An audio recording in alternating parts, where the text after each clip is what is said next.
Thank you for joining us today for the Savvy Ladies webinar. My name is Lisa Ernst, and I am the Executive Director of Savvy Ladies. As a reminder, if you have a question during the presentation, please type it into the chat window, or if you're joining us by phone, you can email your questions to info@savvyladies.org. Today's presenter is Lori R. Sackler. Lori is a financial advisor and Senior Vice President at Morgan Stanley Wealth Management, where she leads the Sackler Group. Her team is dedicated to successfully guiding individuals and families through life's transitions. Lori is a certified financial planner, certified investment management analyst, and a non-practicing certified public accountant. She is also the creator and the former host of the radio show The M Word on WOR in New York City, and the author of The M Word, the money talk every family needs to have about wealth and their financial future. We're thankful for her time today to talk to us more about the M Word. So let's get started, Lori, and welcome. Thank you very much. And I want to thank you, Lisa and Maggie Montemuro, for doing such a great job of putting together these wonderful webinars and giving the participants the opportunity to become more savvy with respect to their finances. And hopefully today we'll move that process along even further. Thank you. So the M word, it's a taboo topic, but it doesn't have to be. And what I'm hearing is there's a lot of discussion about, and you're probably reading more about the fact that these conversations need to take place.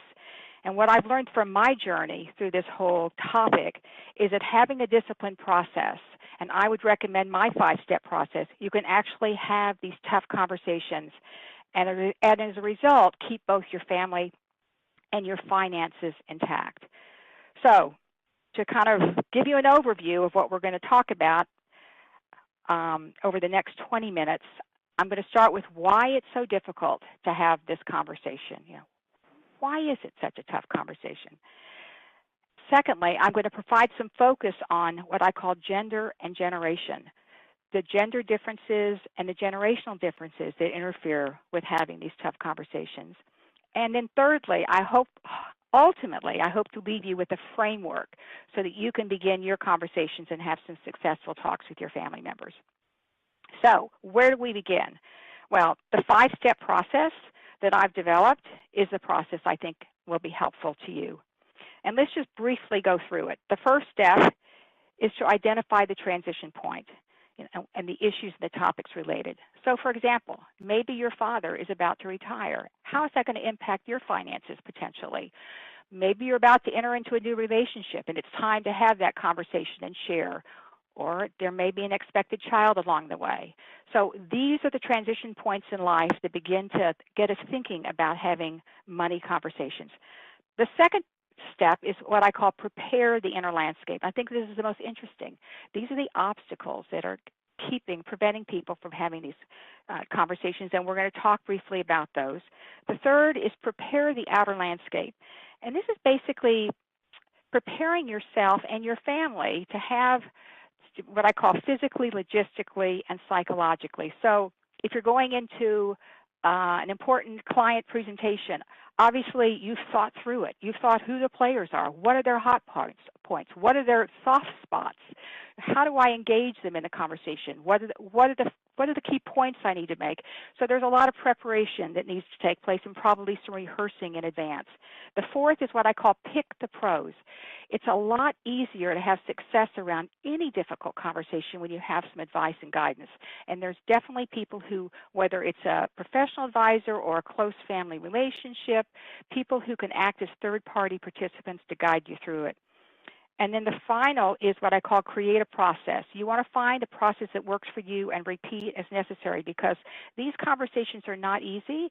You're not going to have success on the first go-around. So you want to be consistent and persistent and make sure you get the players on board for multiple times. Okay, so why is the money talk such a taboo? Why is it such a big deal to talk about money? There are factors that interfere, and I categorize them on the conscious level and the unconscious, and we're going to go through some of these in just a moment. And then why is it so critical and crucial that people have this conversation? Well, research shows us that 70% of wealth transfers fail because of lack of communication and trust. And what I have experienced through my research and my interviews and the work that I've done is successful transitions do require meaningful preparation, trust, and communication. So part of this process is developing that communication skill so you can have success. So the question you're going to ask yourself is, which money topic are you facing? I love this cartoon. Remind me, are we fighting about sex, money, or child rearing? Does that sound familiar to any of you out there? I mean, these are the topics that people argue about when it comes to money. And I guess the question is, where are you in your cycle? What are the topics that you need to talk about? Preparing the inner landscape, I think, is probably, as I said, the most interesting part of it, and it's the most complicated. And I love this quote by John Dryden: "Errors like the straws upon the surface flow. He who would search for pearls must dive below." Think about it. If you really want to get into anything in depth, you really have to think it through and dive below the surface. And so that's what we're trying to get you to do in this particular subject matter. So let's talk about the things that are above the surface, the obvious factors that interfere. I mean, I'm sure you're all familiar with these, or at least you've come across them. Control. Every family has at least one or two control freaks that want to control the money, don't want anybody else to be a part of it, and it's difficult to get them to relinquish control. Trust is an issue. Family members have a problem with figuring out who they can trust, what institution they should trust, who they should trust their information to, and decisions that need to be made down the road.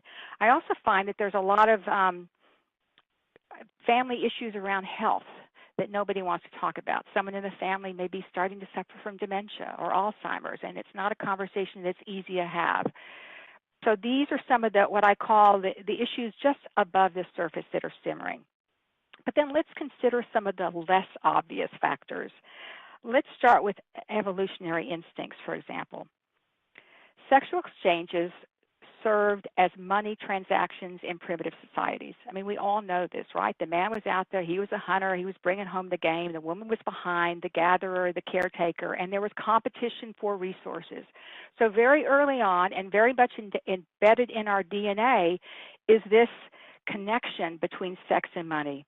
So they're equally and unconsciously linked, and they're both associated with a fair amount of angst and emotion and anger and all kinds of emotions that we really don't want to go there. So from a very deep level, you know, sex and money are putting them together. They're both difficult to talk about. Let's mention family history. Now you can actually plot out what I call a moneygram. It's the history of relationships with money with family members. So, for example, I could go to my grandmother and see that she was the ultimate saver, didn't want to spend a dime. That transitioned down to my father, but there he had some siblings that took the other direction. So you can actually look at the family history and relationships to money to see what relationships are going on in your family. It's important to have some sense of those. And then another particular less so obvious factor is gender, and I find that particularly interesting for this group that we're talking to today. I'm assuming these are savvy women, so we're dealing with the female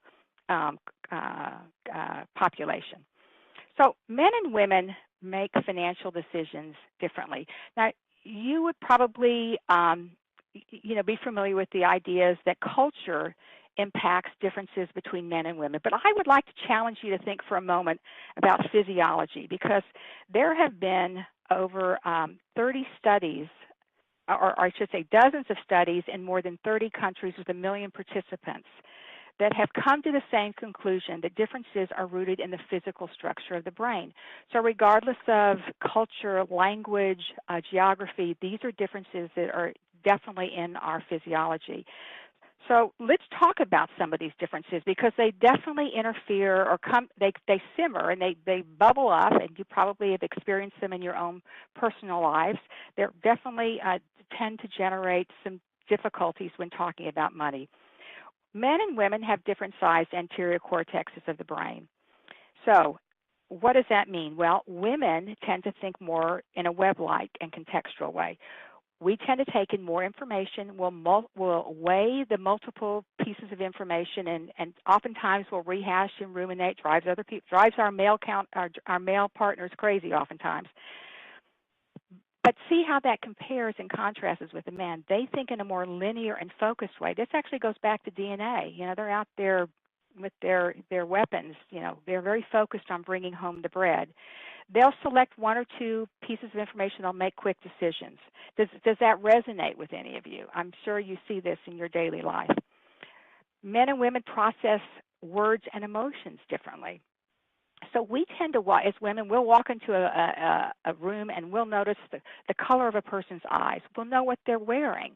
We'll sense the aroma in the air. We're using our five senses, and we have stronger connections between our emotion, memory, and communication center. So that means that it's much easier for us to talk about difficult topics, more emotional topics, and we can actually recall something that happened 10 years ago, bring it back, rehash or ruminate, drive the guys crazy, but we have that connectivity that men don't necessarily have. Men have a very difficult time resolving conflict other than with physical activity. We like to talk about, women like to talk about, that's how we resolve conflict. We resolve it through our friendships and talking about our problems. So you could see why the differences in conflict resolution might be a problem. Another big difference is we have different sized prefrontal cortexes. Research has shown that women in the boardroom tend to think more long-term. We're looking for strategic decision-making. We're looking for the impact on the long term. And in fact, there's further research to show if you have women on the boards, the return on equity on companies is better than that of men. And why is that? Because men are thinking short-term. They're looking for the short-term gain. Women tend to have a different size corpus callosum. That's the part of the brain that's in the middle of the brain. It's actually 20 to 25% wider in women. So what does that mean? We tend to multitask, right? We're going to be taking care of the kids, balancing the checkbook, and getting dinner going at the same time. Does that sound familiar to any of you? And then, of course, what are the guys doing? They're doing one thing at a time. They act sequentially. I give my husband a list of things to do, and he checks them off one at a time. I may be doing 3 or 4 of those items at the same time. So how does this affect our money decisions? Well, we make them differently. It affects, A, the goals that we set. So women tend to be more, as we said, long-term thinking. So we're also thinking about beyond retirement. We're thinking about our children and the next generation. Men tend to think on the more short term. Their big connection is with the retirement decision. So we have different time horizons. The research shows that we have different investment strategies, and our risk tolerance is very different. And that actually has a lot to do with the levels of testosterone. Higher risk-taking is associated with higher testosterone. So what does this mean in terms of conflict resolution? Well, let me give you an example. I have an example in the book, the Allens.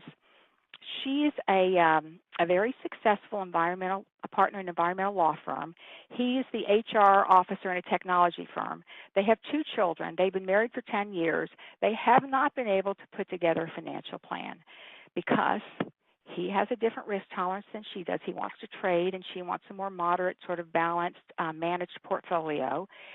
She wants to plan for the kids and get their college set up. He's not ready to do that yet. He wants to sock money away into his 401k plan. Does any of this sound familiar, any of you? Okay, so what happened is they came to my office, and what did we do? How did we resolve it? Well, the first thing is to let them know that these differences are universal. They're not personal. They are differences that are unique to the sexes, and there are millions upon millions of people that are experiencing the same level of conflict. So it's unavoidable, and it's natural, and it's okay. Men tend to want to get angry and debate their issues. They like to argue a bit, right? So I let the man do his thing. He's going to argue and get his point across. Women, on the other hand, we like to feel validated. We want to be acknowledged. So, of course, in the meeting, as the facilitator of this meeting, I was helping her feel validated and acknowledging to him the importance of her experiencing that she's included in the decision-making. He understands where she's coming from. I guess the bottom line here is you want to understand the differences, that they exist. Put yourself in the other person's shoes. And I always think great minds think unalike. You need the long-term perspective. You need the short-term. You need a combination of both. So in this example, what happened was we were able to take care of multiple needs. We set aside money for him to trade. She was able to put money aside long-term in a managed, conservative, more moderate approach, and they were able to agree on what to do with the children's education. And ultimately, they got even an estate plan and will in place. But it was part of understanding the differences and working through them.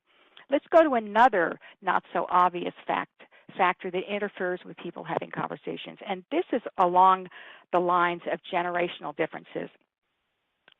Let's talk about the 4 major generations that we're dealing with right now. So the first one is the greatest generation. They were born before 1946. These are the people who served in, they experienced 2 world wars. They experienced, believe it or not, the invention of the car, if you can imagine. Some new things came on board. They also went through the Great Depression. So what does this mean in terms of their values around money? Well, certainly life, according to them, is uncertain, and you always need to prepare for the future. So that was a generation that saved a lot. They were big on planning for that rainy day. Go to the baby boomers, born between 1946 and 1964. I'm a baby boomer, okay? What did I experience? Civil rights, women's rights, the Vietnam War, and of course the post-World War II boom, unprecedented growth, economic growth of this country. So who are these people? Well, we took career orientation to an obsession, so we're pretty career obsessed. Tend to be materialistic, right? So do you think there's a little conflict going on between the baby boomers and the greatest generation? Of course. And then you take the Generation Xers. There may be some of you out there in that generation as well, born between 1965 and 80. You had a difficult period growing up. You experienced Watergate, Iran-Contra affair. You also are referred to as the latchkey kids because that your generation is when mom went out to work. You saw millions of women entering the workforce, and so some of you might have come home at the end of the day, had a key to the house, got in yourself, and whatever you could do, turned on the television, maybe found something to eat. But here's what's interesting about your generation: you're very skeptical. You don't trust institutions. You're independent. And you seek a more work-life balance. You didn't like the way your parents were busy being obsessed about the material side of life and work. And then we have the millennials. I have 2 wonderful millennial boys who really fit into this category. Born between 1981 and 2000, this was an interesting generation. Think about what they experienced. In addition to 2 huge economic market downturns, right? They experienced 9/11, Columbine, Katrina, and a huge technology boom.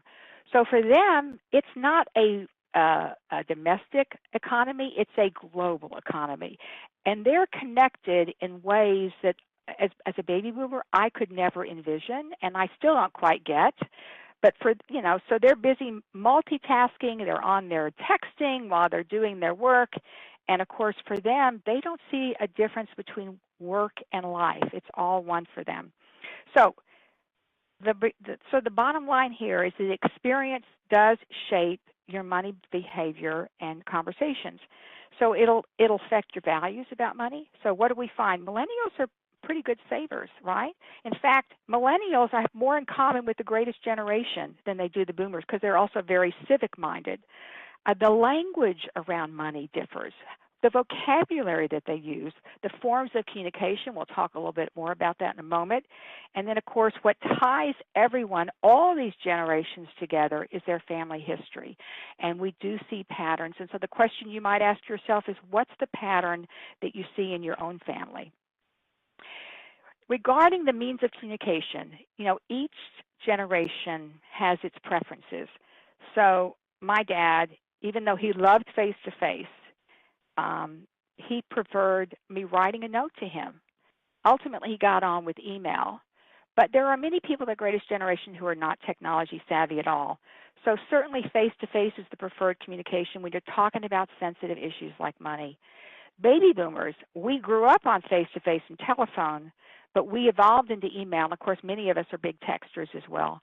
Go to the Generation Xer, they prefer email and texting. And then you get into the millennials, well, you better be posting it on Facebook if you want to get invited to that party. I mean, they're putting it out to the universe. My son did a presentation at Columbia. He's a senior there. And he invited me, he said, because he posted it on Facebook. I said, I would have liked to have gotten an invitation. He said, well, Ma, it was an invitation on Facebook. You know, what do I know? I'm not a Facebook person. So to recap, the money talk doesn't have to be a taboo at all. By following a process, and I recommend my five-step process, you have a better chance of getting through these difficult life transitions and keeping your family and hopefully your money intact. And I would say if you do it well, you'll see yourself even strengthening relationships. So you want to get started. Obviously, I recommend you get a hold of the book. It's soon to be reprinted. We're down to a couple hundred copies, and the reprint will have some changes, and I'm actually getting ready to print some worksheets. It'll be available on Amazon. So that's forthcoming. And then just to kind of give you a little background on me and my team, we act as personal CFOs to a select group of corporate executives, professionals, and their families. We focus on concerns around financial security, lifestyle, and legacy. We have a very consultative, disciplined approach, and we also offer second opinion analysis to friends and family members of clients. And then our contact information is on the final page. So I think we did fine in 20 minutes. We're certainly open for questions, and I would love to hear from whoever would like to entertain the topic further. That's really great, Lori. Thank you so much. That was a lot of information. Yeah, in a very short time. Yeah. So we'll, just to remind everyone, if you have a question, go ahead and type it into the chat, or you can send us email to info@savvyladies.org. But Lori, let me ask you, my own personal situation is if I had to do it again, I would have talked to my parents long before their retirement, because I think as an adult child, I made the assumption that they raised me, they took care of me. Of course they have, their financial house in order. Why would I ever think to go to them? But I wish I had. And I'm not even sure how I would have started that conversation or what I would have asked, except for maybe to see the will and to talk about that. As the oldest daughter, I got all the caregiving responsibility. And then when the financial stuff happened, it was designated to the oldest son. So that interesting. So deferring to the male gender is not uncommon. And I would suggest that your situation's not uncommon at all. I mean, I'm assuming that your parents baby boomers or greatest generation, or your greatest generation. Okay. So that generation really has the hardest time talking about money. And there's big issues around control and trust, and it's for them, their history is not openness. As I think the generations you go from one generation to another, you tend to get more openness around dialogue and communication. It's been taught in the schools, and I think there's just more openness in general. That generation is very tight-lipped. And so, unfortunately, we see way too many cases where they don't approach their children when they're getting ready to retire to talk to them about what their issues are. They don't talk to them about their health issues, if any. They tend to relegate they tend to have gender bias, so they tend to relegate the role to the oldest son, or their first choice would be probably a male a child or adult who actually they feel they can trust. So, your situation is pretty standard. And I guess what I find is that people of that generation, if they have good advisors around them, it tends to really make a huge difference. Because when you have so my suggestion to you would have been to reach out to the advisor. Reach out to the parents first, your parent or parents, and say, I really kind of feel like I need to have a sense of what's going on. I feel like there may be responsibilities that we need to have down the road. I mean, even Warren Buffett will say that you shouldn't be signing your will until those who are designated in the will know exactly what their roles are. So he's promoting open. He says he changes his will every 2-3 years, and his kids know everything. So there are people out there, and he's part of the greatest generation as well. So he's trying to promote the conversations, but it is not easy. And, of course, trying to think it through and getting your parents on board, having that conversation is not easy. But I do recommend you make the attempt. And if you don't have success, then reach out to people who can help you. So you're suggesting that you find sort of a moderator almost, somebody who's not exactly emotionally attached to all of what's going on. Yeah. Correct. It's better to have a third party. A third Yeah. party. It could be in the form of your parent's attorney. Could be the accountant. You know, if you've had if the accountant's been around, the attorney's been around for a very long time, you may already know who they are, right? I mean, and if you can get them on board to help you with the conversations, that's even better. Yeah. Right. So a question came in over email, and it's Yeah. regarding um, selling real estate when both parents have passed away and one of your siblings, one of your adult siblings, is still living in the home. Um, Mm. have you had situations where the adult children of parents have, they're now gone and now they're fighting over the estate? Yeah, no, I see it quite a bit. I actually have a client situation right now that's very similar to that. The mother passed away. The son was living with her to kind of help out before she died, and now he's living there, and the family is sort of fighting over how they're going to get him out of there. So the resolution in that situation, I'm assuming that the real estate is owned jointly it went jointly to the children. So what you need to do is ask if if the adult person wants to stay there, then they need to buy out the other beneficiary of the estate. So yeah, I mean, look, it's not easy to do, and once again, having an advisor or third-party mediator is really important. But this is not an uncommon situation. If this particular sibling wants to stay in the home, then he or she has to come up with the money to buy you out. And if not, then maybe the ideal situation, secondary situation, is to pay rent, and that helps to maintain the property if the decision is for both of you to keep it. So there are a lot of deals there. But you know, here's the thing: when you have siblings and there's sibling rivalry, I don't care what age you are, that sibling rivalry persists throughout the lifetime of these kids.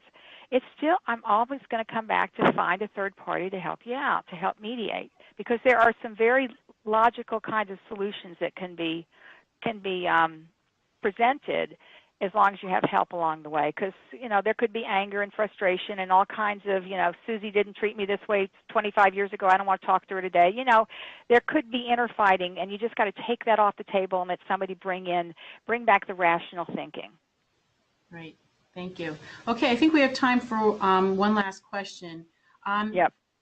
And this question is, should we be considering funeral trusts, and what are your opinions about them?